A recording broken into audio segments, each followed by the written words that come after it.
For years I never ever recorded the talks, and I always regarded them as sand paintings, like the Tibetans. You do this elaborate painting, and then you go, and you just blow it away because it has no need to survive, into the future. It needs only to be in the moment. But then I had students on so many different coasts and in different places, and they all said, but we don't get to participate in the talk. So I started recording them, and now there are way too many talks for anybody to listen to. But they're there, and I justified it totally by saying it'll be for my grandchildren. So if you never listen to one of these talks, it's fine. 50 years from now. Many are listening. Many are listening. Well, yeah, no, people are listening. It's fine. It's all fine. These talks want to happen in some way, and something wants to get said to the collective. And sometimes it's very personal. Sometimes it's really directed more to individuals in the room. But we are all such a collective. It's really kind of remarkable. I've talked in the past about how the class itself is a cross-pollination, that everyone who appears in the room is here in service of everybody else. So the energies that happen in the class, they're for you. You are getting fed by everybody else's experience because we are a singularity. And we all participate in this for each other. And in a way, the teacher is kind of a conductor maybe, and maybe everybody else is part of the orchestra. But when it's all harmonically beautiful and there's no flat and sour notes, it's like this beautiful, beautiful symphonic experience, and we all get to be part of the symphony. We are part of the symphony. Even the bad notes are part of the symphony.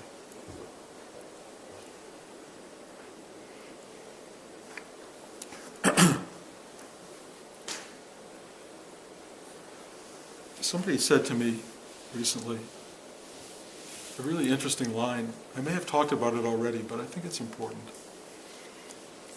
They said, well, it's just how you're wired. Because like everybody else, there are always things about us that we just think of as blemishes or the unchangeable quality of our being that that you wish you could get rid of, but you're born into it, if I asked everybody, and I wouldn't do this, to tell me what it is in you that's wired the wrong way, you probably would be able to answer that. And you probably would, some of you say, well, my whole life is to fix it. It's to make it work, to make me better than that, to make me overcome this part of what I think I am. Everybody has these, I call them often issues, but it's wiring. It's your nature.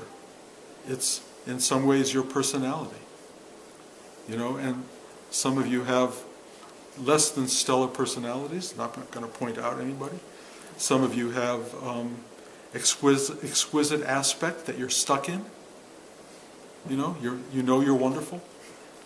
Some of you think you're never going to be wonderful no matter what happens. And here's the thing. You're not broken. None of you is broken. Therefore, none of you needs to be fixed. Trust me. You don't need to be reassembled in some other way. You don't need to get rid of the thing in you that's the most shameful or embarrassing or difficult or unchangeable. All you need to do is accept it. Say, okay.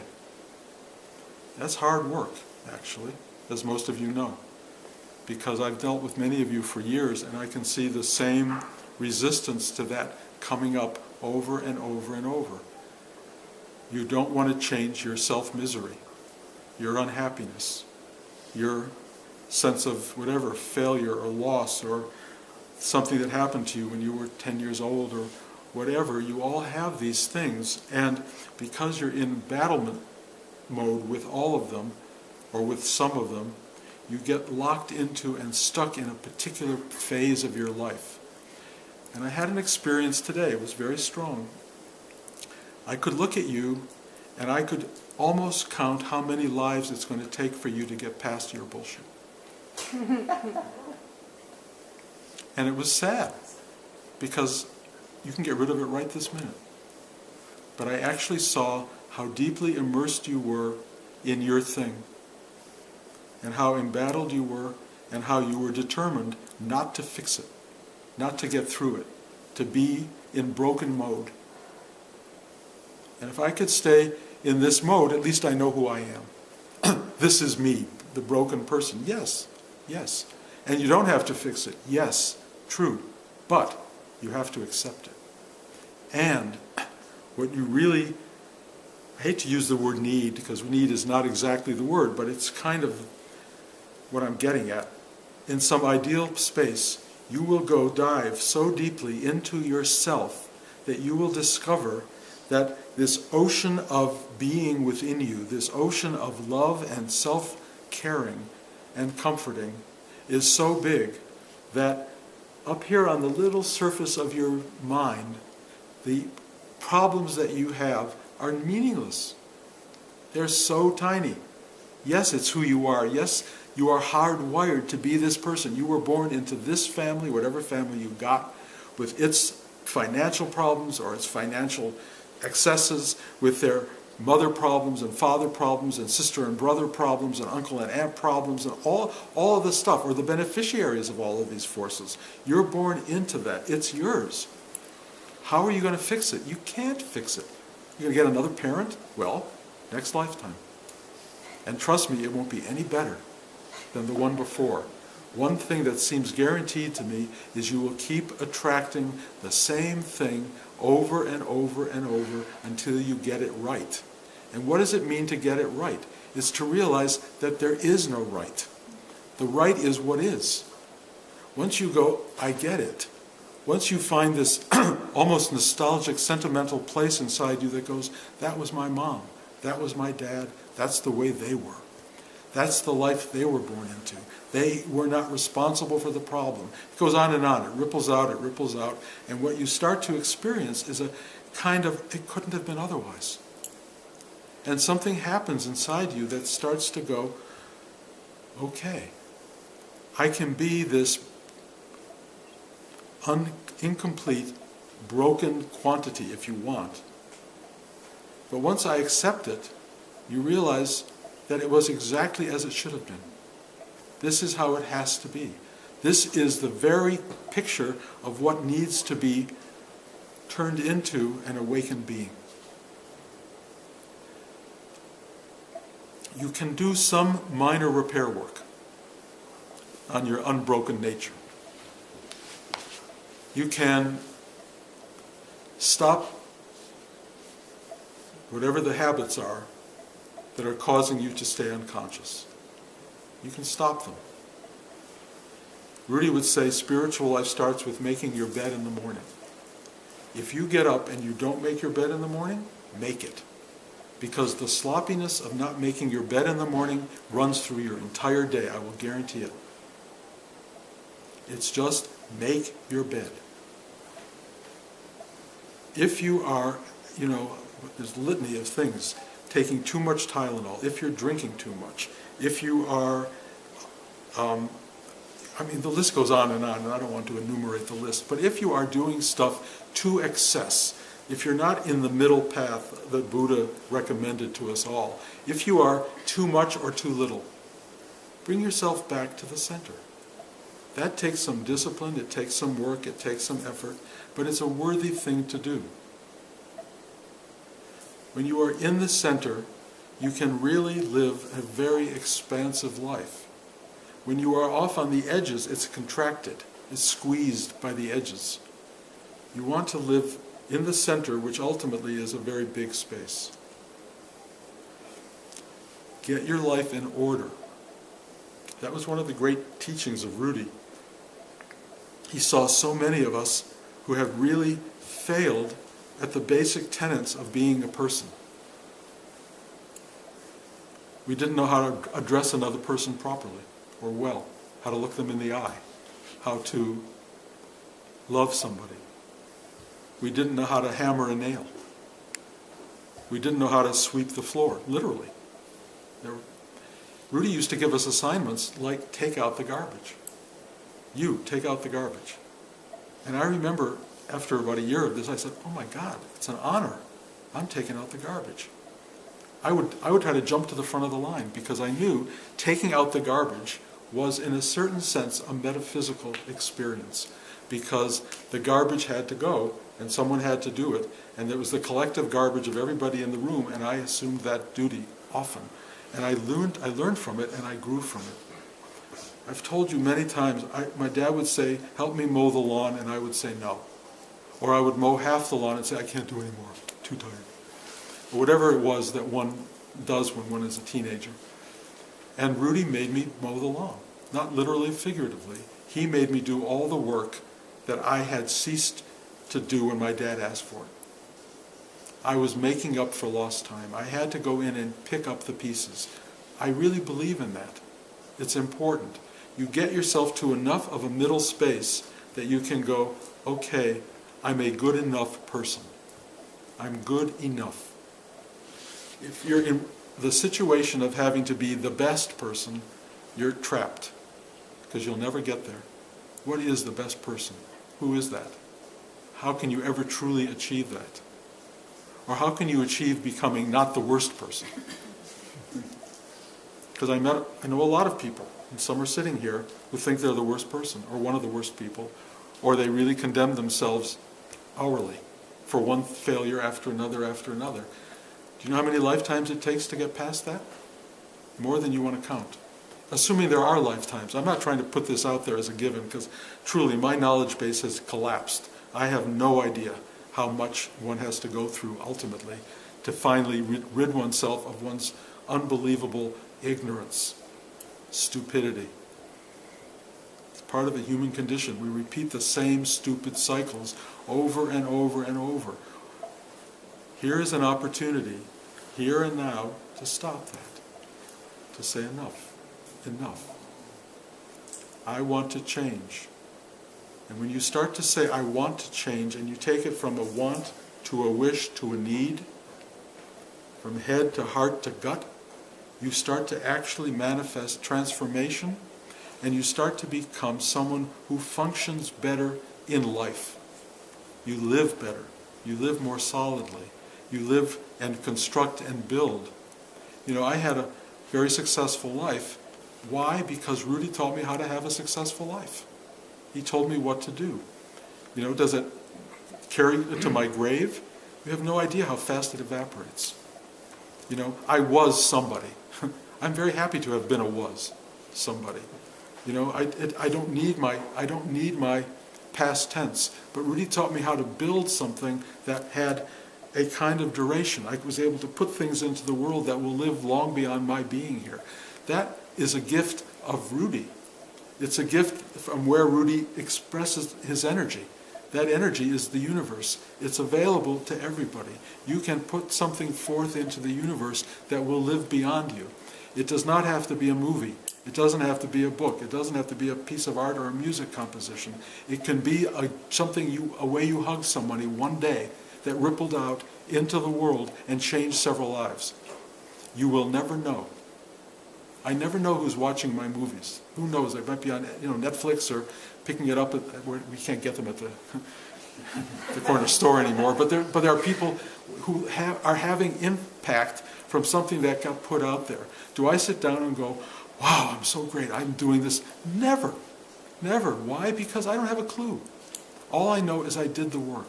I actually think that something, an energy that gets put out, which I don't take any credit for, and filters into one of you, and you carry it out there and in some way pass it on, that's the kind of thing that is memorable and changes the universe. You don't have to do a thing, you have to be a thing. Or be, whatever you want to call it. I'll call it the best version of it. You have to be yourself. Or be the self. The self. And again, I will remind you, because I told you this yesterday and many times before, you are the self. So when I say be the self, there's nothing to do. There's nothing to do except stop being not yourself. Stop being this little person who's, got problems. Stop being this person who doesn't like who they are. And if it takes fixing yourself first, then do it now. Get it fixed. Stop doing the thing that's causing you to think you're broken. And then you will come to a place, most of us do, where you realize there are fundamental, hardwired aspects that cannot be fixed. They cannot. When you get to the thing that can't be fixed, say, "Thy will be done. I accept this. I accept what is." And what happens in this profound acceptance that starts to come through is you start to feel whole, at peace, joyful in your being, or maybe not joyful, but it doesn't matter, because you're not looking for a conditional response. You're not looking to be happy all the time. You're not looking to be comforted all the time or in a good place. You're looking to be in the place you are, and you don't have to look far to find it. You're there, right this second. Where else are you? So either you're here fighting where you are, or you're here saying yes to where you are. That's kind of the whole game. Yes or no? And if you fight it, then how many lifetimes do you want to fight it? And to what end? Can you tell me why you're fighting this? Why you're so stuck in your personality? Why you're so stuck in your, awful self-involved situations? Why? I know it's habitual. I know it's a habit.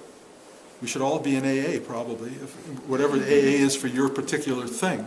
And just say, I have many friends in AA, and they go, "I am helpless. Help me." And they ask a deity that they don't understand or know what it is to provide that solace and help. That's what you should be doing. Get rid of your habits. Get rid of your addictions. Addictions to stupidity. Addictions really to being someone you're not.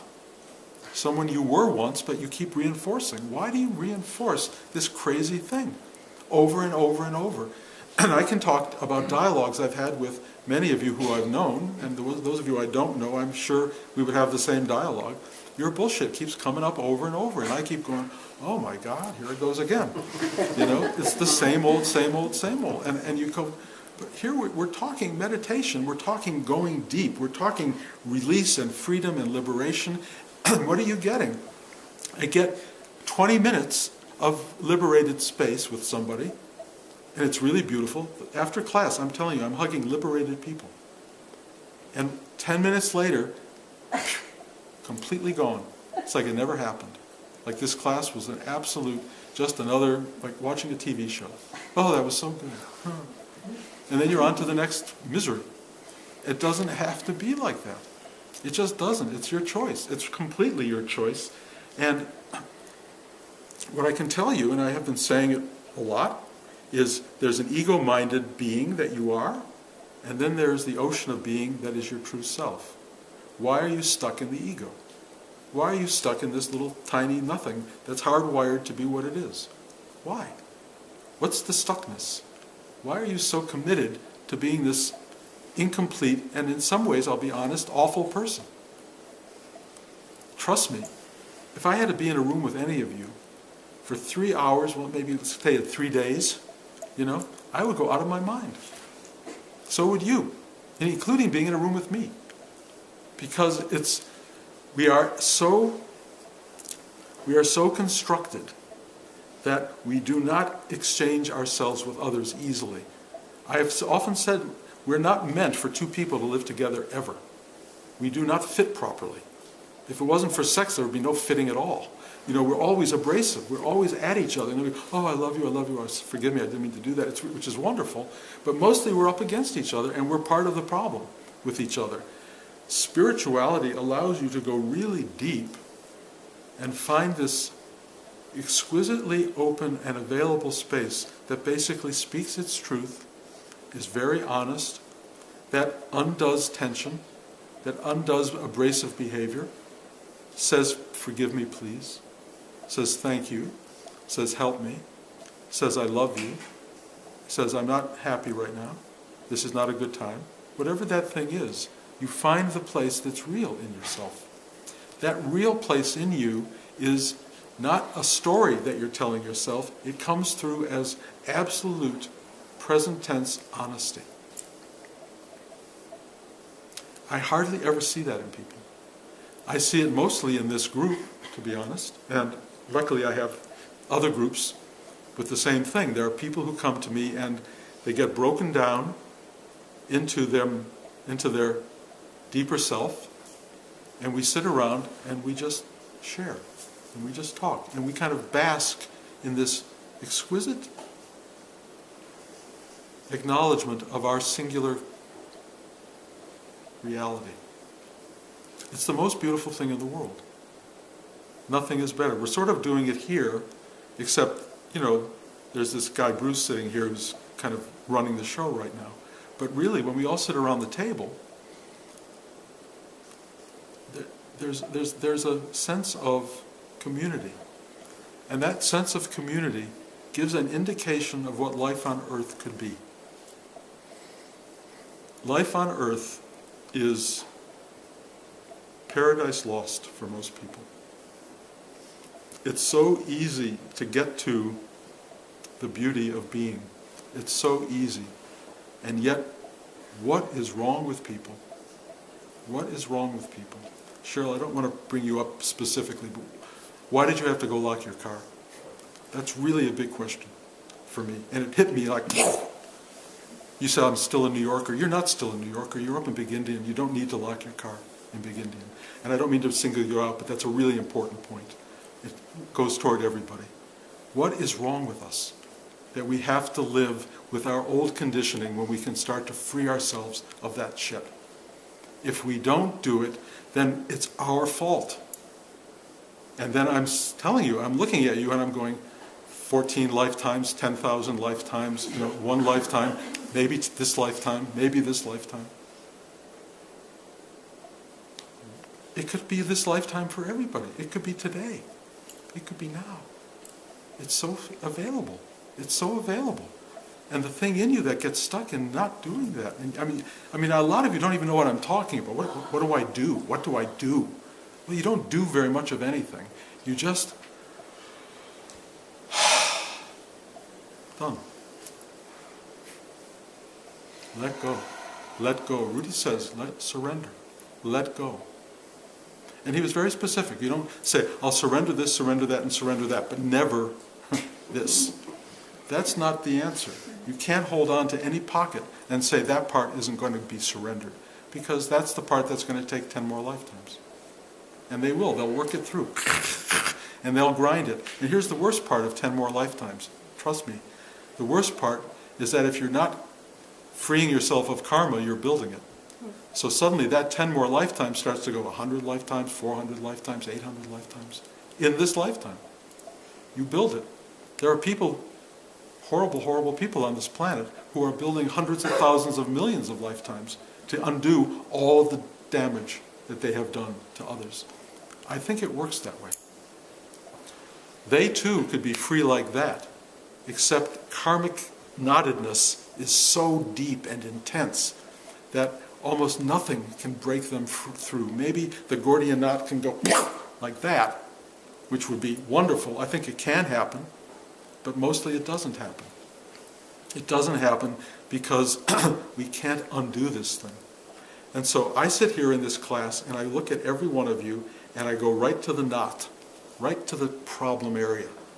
And if you're willing to let me in, and most of you are, I go in and I go here, like that. And the knot gets undone. I can't do more than one usually in a class, but it usually is enough for you to reverberate with for a month or so. Suddenly you'll be walking around like, oh, whoa, something's, wow, feel good. And you won't know why. You don't know what the thing was that got let go of. And often I've said this before, it was not even of this lifetime. It was something way deep in the past somewhere. And that knot gets freed and you're suddenly lighter and more liberated in this world. It's a beautiful thing to have happen. But if I can free a knot, and I'm not talking Bruce here, if this thing can get freed up, and then you walk out the door and tie 3 more. I can only tell you, Rudy told me, he said he had infinite patience, and I get it. Because what a stupid thing for me to untie a knot and watch 3 more appear the next time I'm having to work with somebody. I go, I go, and then I do the work. Because Rudy and I believe God itself has infinite patience, or we wouldn't still be here.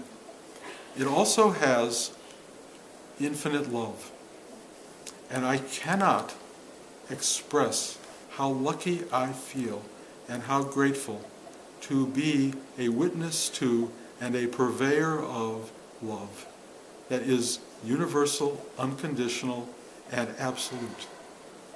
And I get to look at every one of you with so much love and so much joy and so much prayer that in some way this love will free you to be yourself. It is an exquisite love. Whenever I say I have that, please understand that you do too. It's not something Bruce has, why don't I have it? Everything that I am saying is you, is yours. It belongs to you. It's not my domain. There is no single person who owns this stuff. If someone walks around saying, I have it and you don't, they're not telling the truth. They're making money off of you. What? The truth, as best I understand it, is that whatever I am learning and experiencing is the journey every human being will take. And the glory of that journey is it is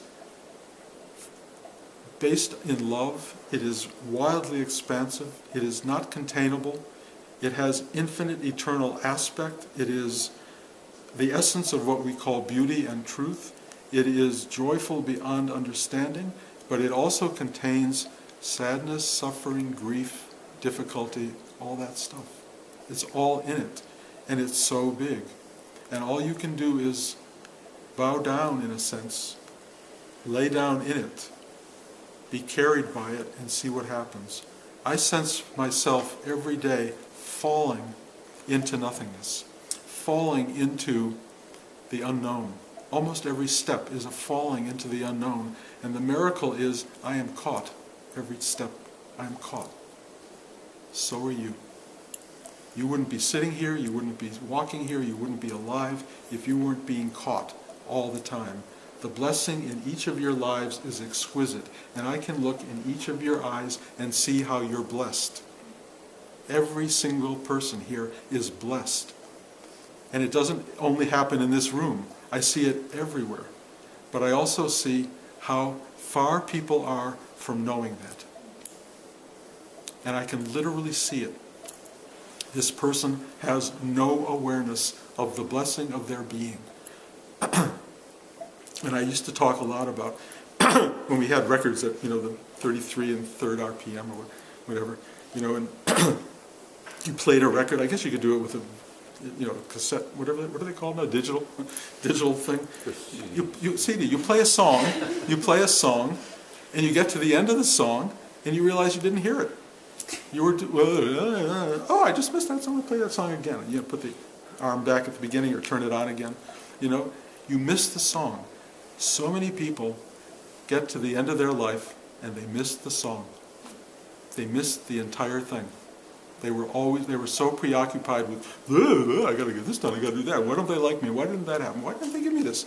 All of that crap and the whole melody of your life, the blessing of your life is spreading out before you. Rudy used to call it, there's a table spread out for you that's full of the best delicacies and food imaginable, and you're complaining that you don't like this nut was sour. You're frustrated by the fact that all you can see is the little stuff. You don't even take a look at the big table that's laid out in front of you. People don't see it.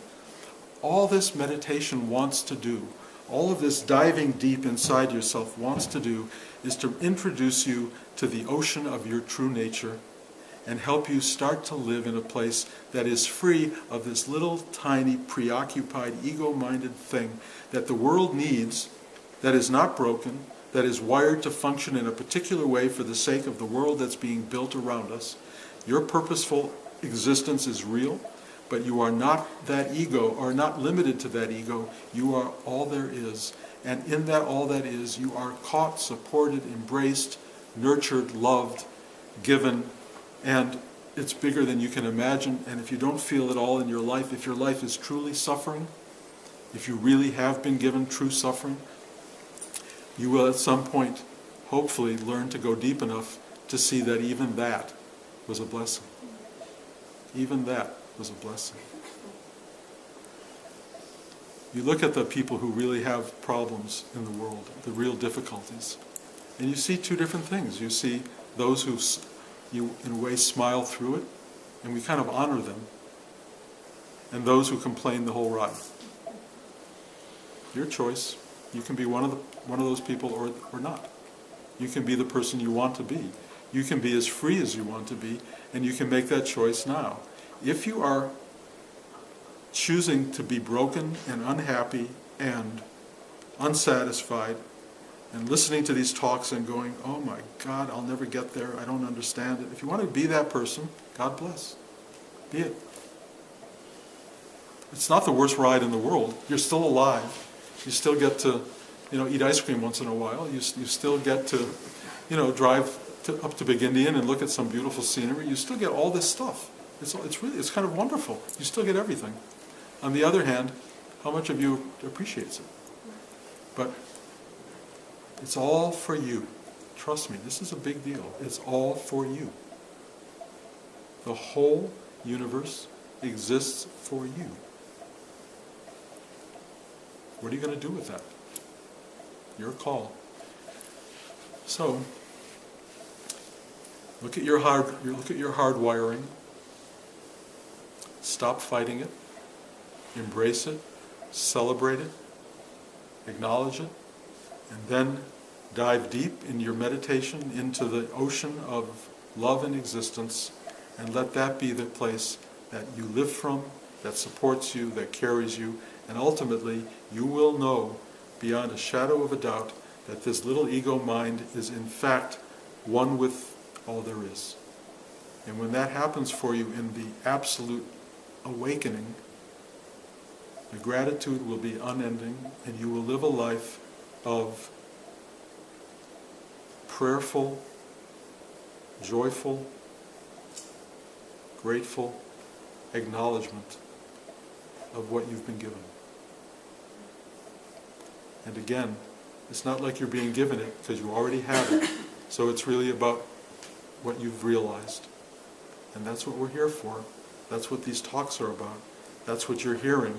It's your job to hear it, put it into practice, live it, and become who you are. It's a worthwhile journey. And you wouldn't be here if you weren't on it. So God bless all of you. God bless America.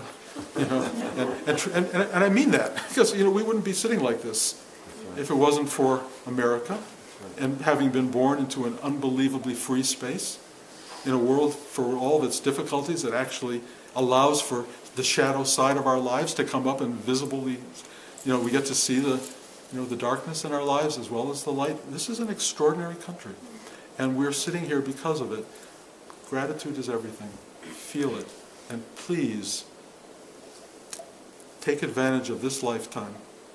Do it now. Just let go. Enough already. You've expressed your bullshit stuff. Live from the beauty that's inside you. Thank you.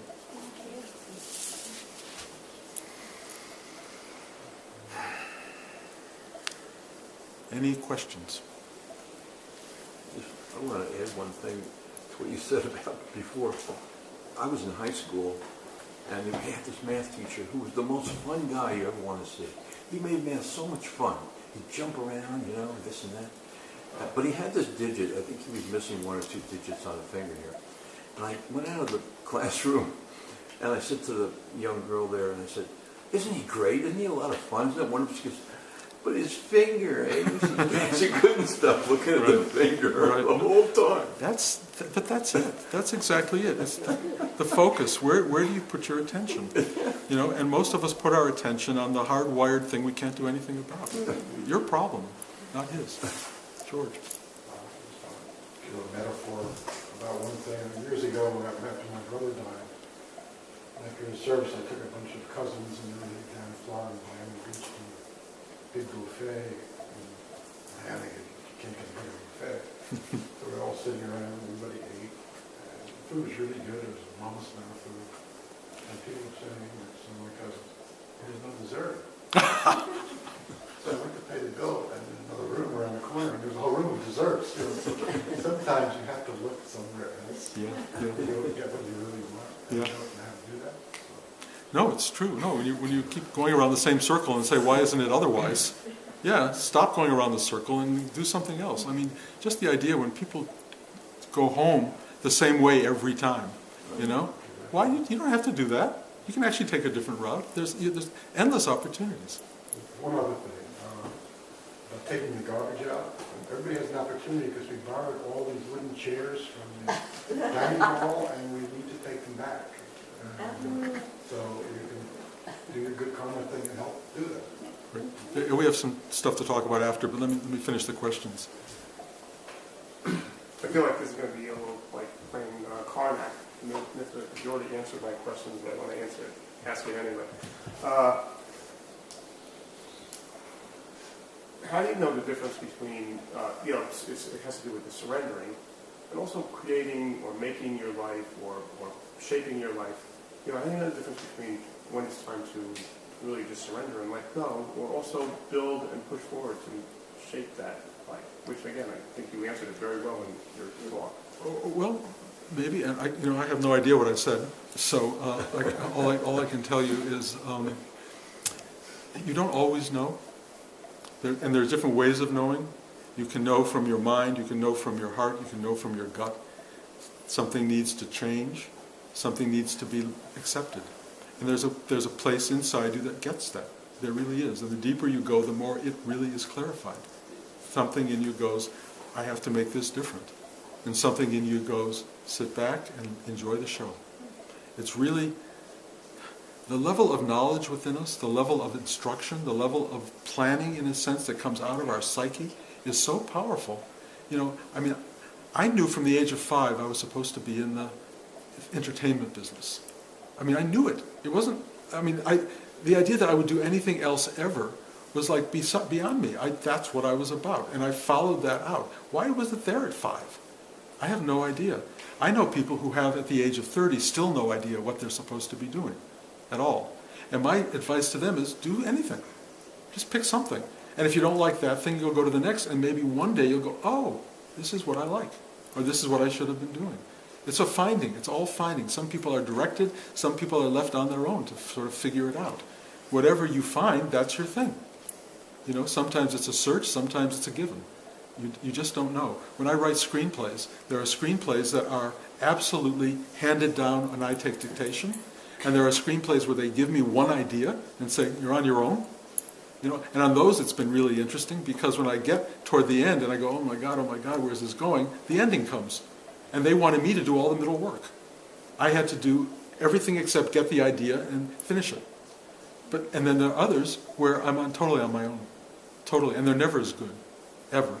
But I get to see their training, whoever they is, whatever this thing is. There are times where you know what to do, and there are times you don't, but you don't have a lot of choice about doing. You kind of have to do. So you do it with help or without help. You can even ask for help. If help doesn't come, trust me, the lessons to be learned from being on your own are very powerful. And sometimes that's how the universe does it. It just says, figure it out. I love the universe. I love its wisdom. It is beyond understanding in its brilliance for each and every one of us. This is not haphazard. When it does something really awful, it's got purpose, I think. Maybe I'm wrong, but that's my feeling. And you have to, finding your way into that purpose, you can't always get there intellectually or emotionally, but something ultimately releases you into a space where you go, ah, that's what it was. So big, so big. The loss of a life or of a group of lives or whatever, compared to the bigness of time and space and beyond, things get sacrificed for something that we'll never understand in our normal sense, but when you finally reach that space, you'll go, and then you accept it. That's kind of how you come to knowing. You come to what is known. It's a strange process, but it knows what it's doing, and you got to be the participant in that because you got to figure it out. but you have mechanisms. One of them is knowing, another of them is intellectually figuring it out, whichever works. Does that answer? Yes. Okay. Thank you. On a related note, a lot of times in your talks you talk about a guiding voice from within, and that it just tells you, like, do this, do that. And I wonder if there's a way to cultivate it, or Yes. because when I was a kid and a teen, I had a very strong. It wasn't even me. It was like this inner wisdom of some sort, and I could ask a question, and the answer would just arise, and it would give direction or solace or whatnot. And then adult responsibilities coming in, and it's just. No, the only thing that's required now is get quieter and go deeper. That's the only thing. The voice is still there. It's waiting for you, but the adult problems, as you describe them, are keeping you at bay in a way, and so you have to. That's why meditating every day is so valuable.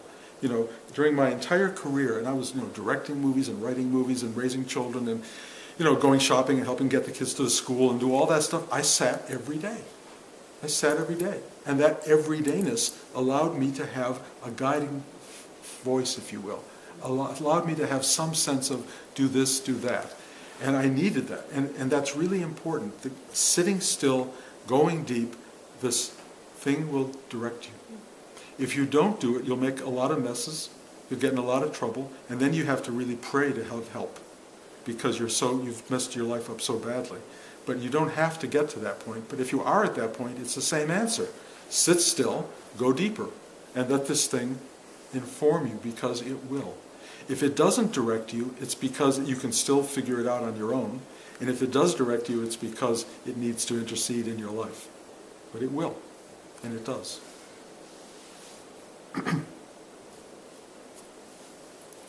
What is Bruce Rubin's most favorite Rudy moment?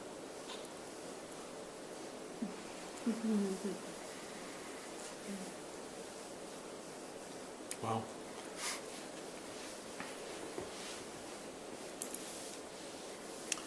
There's no way to bring it down to one moment at all, because I had great moments with Rudy, over and over and over and over.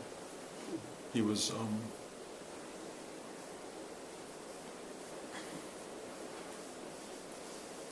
I traveled around the world looking for a teacher. I spent 1.5 years finding nobody and meeting incredible teachers. And then I walked 4 blocks from my apartment to his store, and there was my teacher. And I had to go the whole circle of the globe so that those 4 blocks mattered.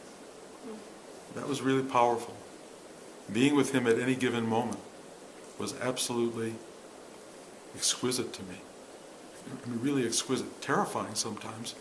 I used to want to go into the store to sit with Rudy, and he had gone from a little store on 7th Avenue to this big store on 4th Avenue.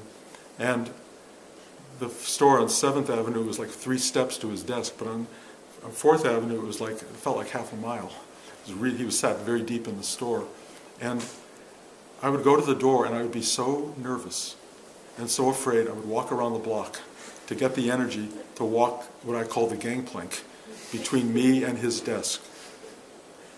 And it was always terrifying because I always knew this bullshitted Bruce Rubin was walking down that gangplank to face the face of God in a way. And yet every time I got to his desk, he would go. Every time. He loved me and he embraced me. I never had to walk around the block. I mean, he yelled at me at times. I've told these stories a lot of times. He always put me down in certain ways. He said, when I first met you, you were diarrhea, now you're a piece of shit.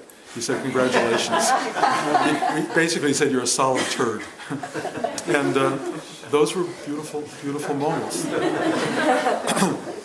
Probably the best Rudy moment, in a funny way, is the day he died. And I was sitting in the classroom all by myself, and everybody had gone upstairs, and I was just sitting there alone. And I was bowing down to his picture and just expressing kind of sadness that he had departed so unexpectedly, because in my mind, Rudy was the one thing that could never disappear, ever. And I was lying there, and suddenly something came, and it goosed me. absolutely goosed me. It was like that. And there was nobody there. Nobody there. And I got it. And I never, ever, ever felt sad about Rudy's departure from that moment on, because he got me. And that was one of the great moments. So, but my whole life with Rudy was great. I had 7 years with Rudy, including driving up here for the first time to find this place. You know, one extraordinary thing after another. And, you know, I found my teacher. Finding your teacher is an exquisite experience in this lifetime. But I had to go through a lot of teachers to find him. I had to go, no, no, no, no, no, no, no, no. Aha. That's kind of how it worked. So it was great. Okay, so here's the story, guys, for today. There are big thunderstorms coming, I'm told, this afternoon. Probably later in the day, maybe 5 or 6. As like Blanche said, it's 100%, which means it's probably 8% possibility.